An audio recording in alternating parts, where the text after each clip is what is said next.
Good evening, dear friends, and thank you for joining me for our midnight soiree here from a blustery, gale-force, stormy evening where the rain is just, I tell you, we are so lucky we're not living on the seafront, which is only a 10-minute walk from the monastery garden. But let us come together in love. And let us use these 30 minutes to be still in the presence of all that is. Let us relax now and come back to our heart. Your heart may be feeling battered, worn and torn. You may be worried, as I know some of you are, by family, loved ones, even our pets. Tonight we hold dear Shadow. That's our dear Pam in America, whose dog has been poorly. Let us remember all those animals that have been flooded down in the Somerset Plains of the United Kingdom, where they've been flooded since Christmas Eve, and where many farmers have lost their livelihood, and where Prince Charles visited them today and was appalled at the conditions that they've had to live in. And tonight, with high tides, there'll be even higher flood tides. So please let us remember all those who've lost their livelihood because of Mother Nature, who's in revolt at man's greed and lack of respect to the animal kingdom and to the landscape, God's free gift to us. It's not ours, it's a free gift, a gift to share with the animal kingdom. So let us come, let us be still. And if you have a candle handy, I would like you to light your candle for peace, for healing. Be still now. And be aware of your in-breaths. Be aware of your sacred breaths.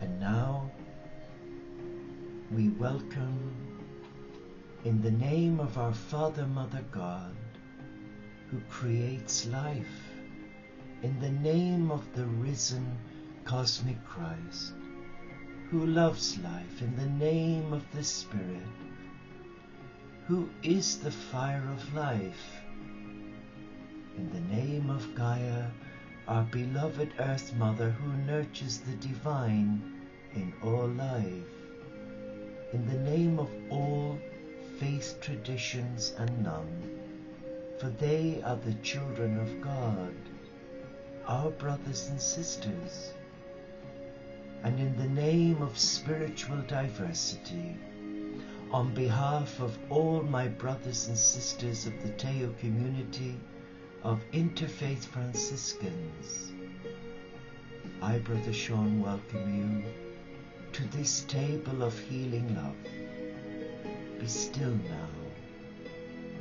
Be still and aware that you and I are now in the presence of God, a beloved Father, Mother, God Supreme, who loves you, who cares for you.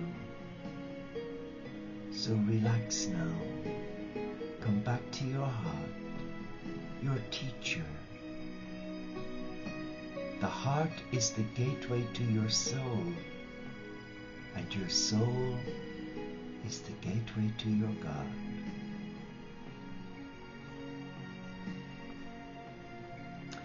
As a Catholic Christian, Franciscan monk who embraces all faiths and none, for that is the vision of St. Francis of Assisi, and a part of that vision is our interfaith commitment, and I would like to read it to you. I will honor your traditions, holy wisdom, sacred space. I will cherish your devotions, faithful prayers, abundant grace. When your paths are steep and lonely, in the shadows of the night, know that I will stand with you to greet the ever-coming light. As the wondrous mysteries deepen, as through earth and stars we roam, you are mighty dear companions in the ways that bring us home. Life is one, the source is one within and one above, one the joy as we awaken, one in healing, peace and love. Let us just be still as we listen to this beautiful song. He will come and he will save you. Just enjoy the words and let them speak to your heart. Say to those who are fearful hearted, do not be afraid. The Lord your God is strong, and with his mighty arms, when you call on his name, he will come and save. He will come and save you. He will come and save you. Say to the weary one, your God will surely come. He will come and save you. Yes, he will come and save you. He will come and save. Your eyes, you will arise.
will come and save. So will thou arise again, you will arise again, he will come and save you. We praise you, God. We praise you. We praise you. The Lord our God. Praise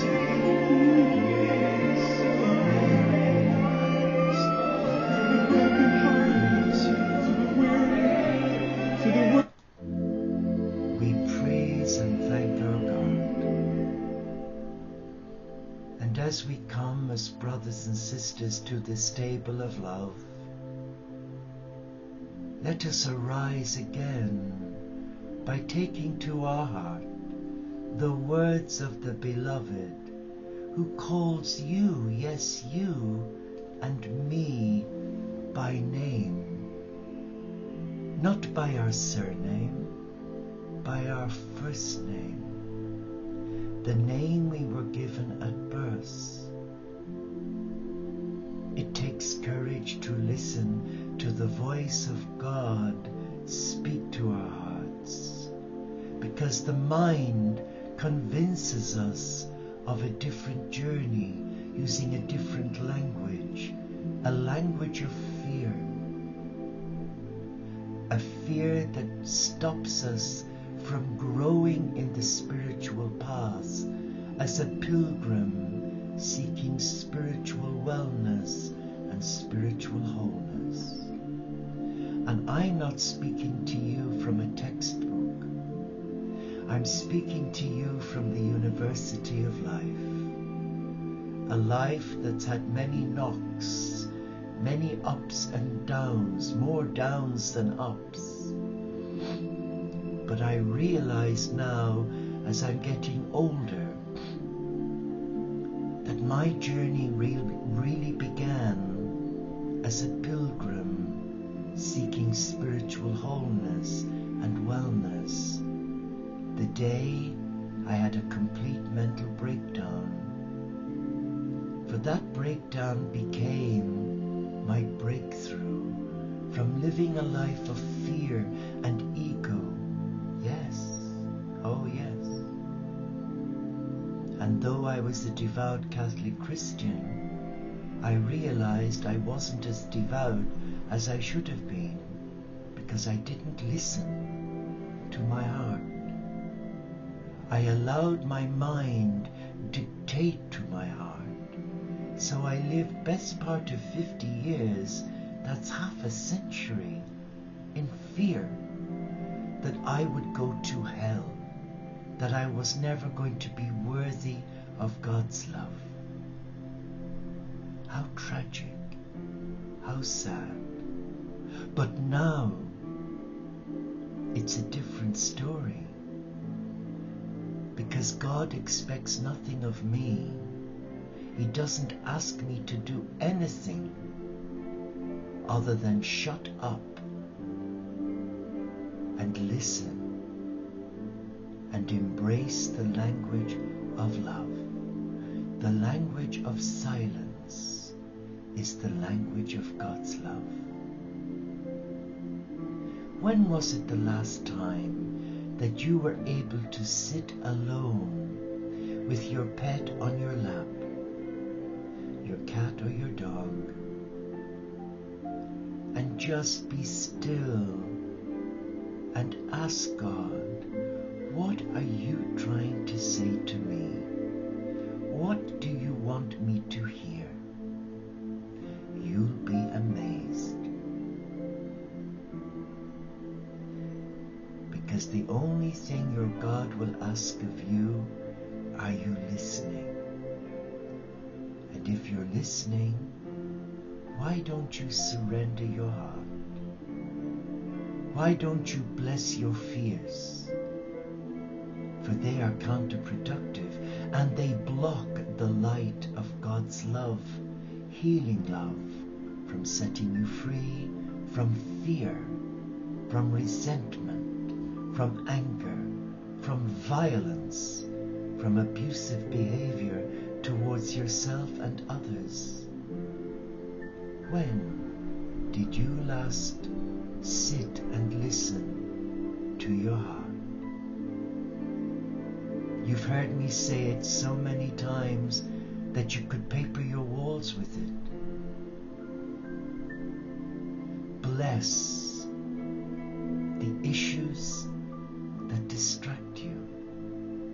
Bless the issues that alienate your heart from a loving God. Name them, then bless them, and then release them. But many, instead of releasing, they take them back, and they wonder why they're not going forward, because they doubt the power of God, their Creator God. Let me read this to you. The Lord gives you the ability to produce wealth, and yet many of God's children who say they love God are living in poverty. That's a good one. The Lord gives you the ability to produce wealth. If you don't believe me, go to Deuteronomy chapter 8, verse 18.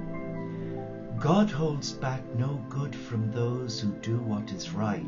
Psalm 84, verse 11. But it's important to acknowledge Him as the source of all your blessings. And on this one we all fall short. Let's face it, we do. I've done, and I'm not ashamed to tell you that. More isn't always better. In fact, your dependence on God lessens as your dependence on things increases. That's why Levitical law discouraged empire building. In the Old Testament, loans to the poor were to be interest-free, Exodus 22, verse 25. Outstanding debts cancelled every 7 years, Deuteronomy chapter 15, verses 1 to 2. Wow. Every 7 years, your debt was cleared. Oh, bring it on. Slaves freed and given the means to start over. Repossessed land redeemed by family in the book of Leviticus chapter 25, verse 25. And property that was sold or lost and not redeemed returned to its original owner. Why? Why? Because God wanted His people to depend on Him, not possessions. So He cautioned them, when all you have multiplied, you may say, my power and strength have produced this. Remember, the Lord gives you the ability to produce wealth. Deuteronomy chapter 8, verses 13 to 18. So there's no excuse if you're in debt or poor. He gives you the power to have your abundance. But so many would rather lie in their bed and feel sorry for them. And as my mother used to say, God rest his soul, I'm not feeling the Mae West today. I don't know what she meant. God's principles have never changed. Andy Stanley points out that a list of do's and don'ts is like having a man give you directions. If he hands you a map, you focus on it, but when you're following the man, you focus on him. The Bible doesn't say that God is a rewarder of those diligently seeking things. No, it says He is a rewarder of those who diligently seek Him. In Hebrews 11 verse 6, that is confirmed. Bottom line, if you are depending on anything but God, you'll always struggle. Don't worry about these things. Your Heavenly Father, Mother God already knows and will give you everything you need. And that's confirmed in Matthew's Gospel, chapter 6, verses 31 to 33. I've really been throwing the Bible at you, and I apologize. But for some of you watching this, you may be struggling with, oh, my God doesn't hear me. Well, He knows my needs, so why doesn't He provide? Because He's expecting you to get off your butt and make the miracle happen. So if we spent less time mithering and worrying and used the same amount of time in praising and thanking God for our abundance, then the brown envelopes would arrive through the door with a present from God. So come as you are, no matter how you feel. Come. Come into the presence of God.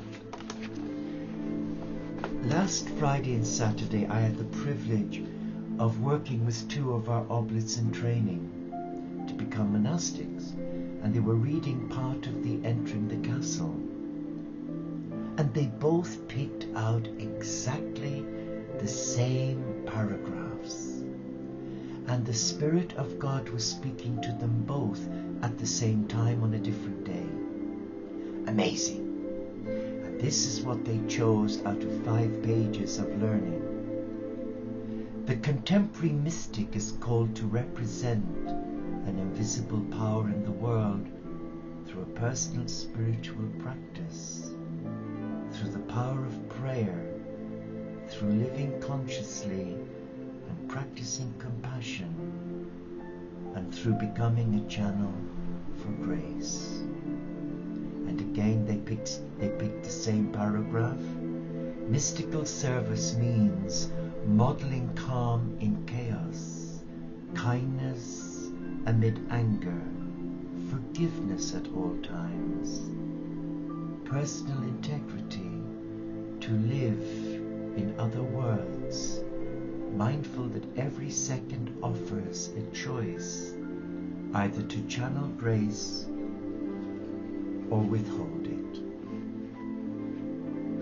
Now, if that's not speaking to your heart, I don't know what will. Let us relax now. Let us be aware of our sacred feet that has walked this sacred earth. And if you're wearing any shoes or sandals or slippers, I'd love you to remove them and engage with the healing energies of Mother Earth, who wants to bless you for your compassion to the animal kingdom. And those who've gathered here tonight have pets they love. I know our sisters in Philadelphia have spent a little fortune on caring for our new brother Chewy. That's kindness that is always blessed. And on Pam, who spent a small fortune on Shadow, who became ill through being given a hamburger or a beef burger. And there was little Molly in New Zealand, Sister Miriam's little girl, who became unwell a while ago. So let us bring our pets that we love dearly, because they are angels in disguise.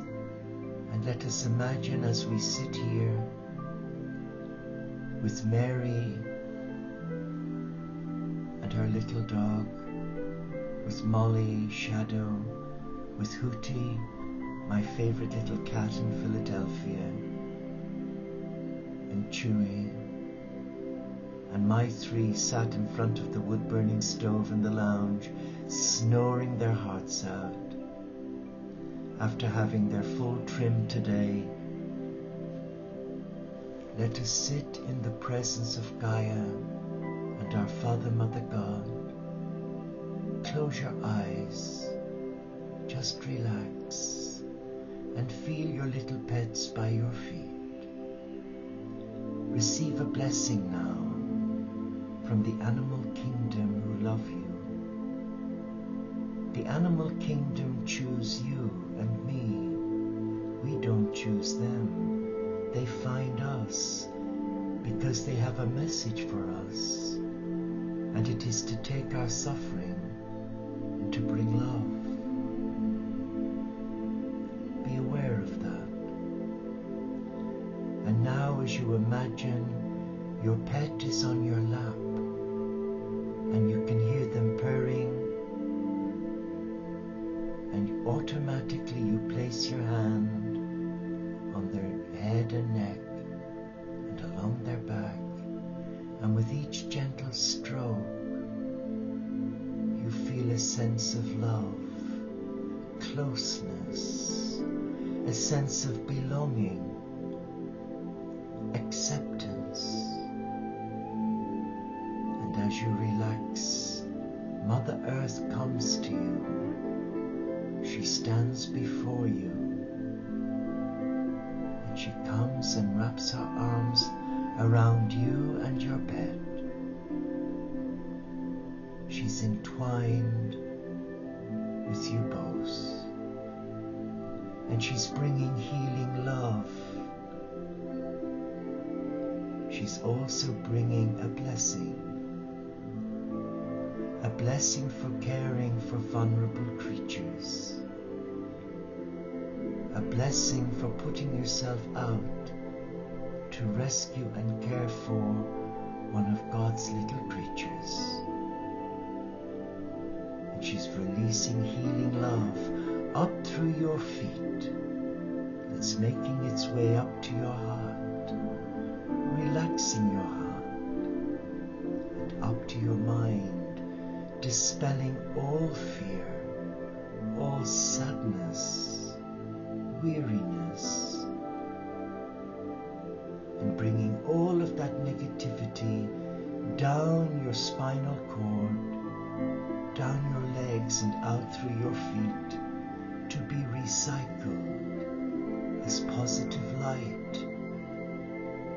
And feel the love of Gaia enfold you with your beloved Molly, Shadow, Chewy, Hootie, Clemmy, Winston, Poppy. Feel the love flowing through the Father, Mother, God, through this little angel in disguise, who's bringing you love, who's bringing you joy and peace, and who's taking your burden, your fear, your anxiety. Even little Archie is taking away all your fear and worry, leaving you in a place of calm, a place of stillness. Feel their love, for there is no greater love than to be loved by God. There is no greater love than to be in love with your God. Relax now and just sense the peace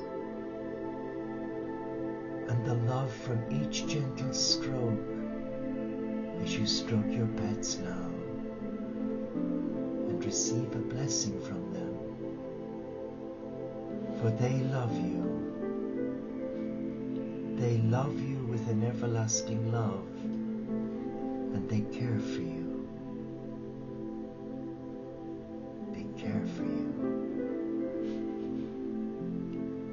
Sense the peace of your God. Reawaken within you the desire to surrender.